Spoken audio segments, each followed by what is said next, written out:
കണ്ണൂർ ഉളിക്കലിൽ വാടക ക്വാർട്ടേഴ്സ് കേന്ദ്രീകരിച്ച് ലഹരി വിൽപ്പന. MDMAയുമായി യുവതി ഉൾപ്പെടെ 3 പേരെ പോലീസ് പിടികൂടി. ഉളിക്കൽ സ്വദേശി മുബഷീർ, കർണാടക സ്വദേശികളായ കോമള, അബ്ദുൽ ഹക്കീം എന്നിവരാണ് അറസ്റ്റിലായത്.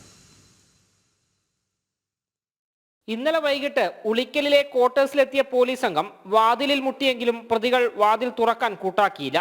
വാതിൽ ചവിട്ടിപ്പൊളിച്ചാണ് പോലീസ് സംഘം അകത്തു കയറിയത്. നുച്ചിയാട് സ്വദേശി മുബഷീർ, കർണാടക സ്വദേശികളായ അബ്ദുൽ ഹക്കീം, കോമള എന്നിവരെയാണ് റൂറൽ SP-യുടെ പ്രത്യേക സ്ക്വാഡ് പിടികൂടിയത്. തുടർന്ന് നടത്തിയ തെരച്ചിലിൽ 5 ഗ്രാം MDMA ഇവരിൽ നിന്ന് പിടിച്ചെടുത്തു. ലഹരി വിൽപ്പനയ്ക്കുള്ള കവറുകളും അളവ് യന്ത്രവും കണ്ടെടുത്തു. പോലീസിനെ കണ്ടതോടെ പ്രതികൾ കയ്യിലുണ്ടായിരുന്ന MDMA വാഷ് ബേസിനിലിട്ട് തെളിവ് നശിപ്പിക്കാനുള്ള ശ്രമം നടത്തിയെങ്കിലും പോലീസ് തടയുകയായിരുന്നു. പോലീസിന്റെ സംയോജിത ഇടപെടൽ കൊണ്ട് ബാക്കി വന്ന MDMA ഇവരുടെ കയ്യിൽ നിന്ന് പിടികൂടാൻ സാധിച്ചു. ഒരുപാട് കുടുംബങ്ങൾ താമസിക്കുന്ന ക്വാർട്ടേഴ്സിൽ ഇത്തരത്തിലുള്ള ലഹരി വിൽപ്പന നാട്ടുകാർക്ക് വലിയ ആശങ്കയാണ് ഉയർത്തുന്നത്. ജനം, കണ്ണൂർ.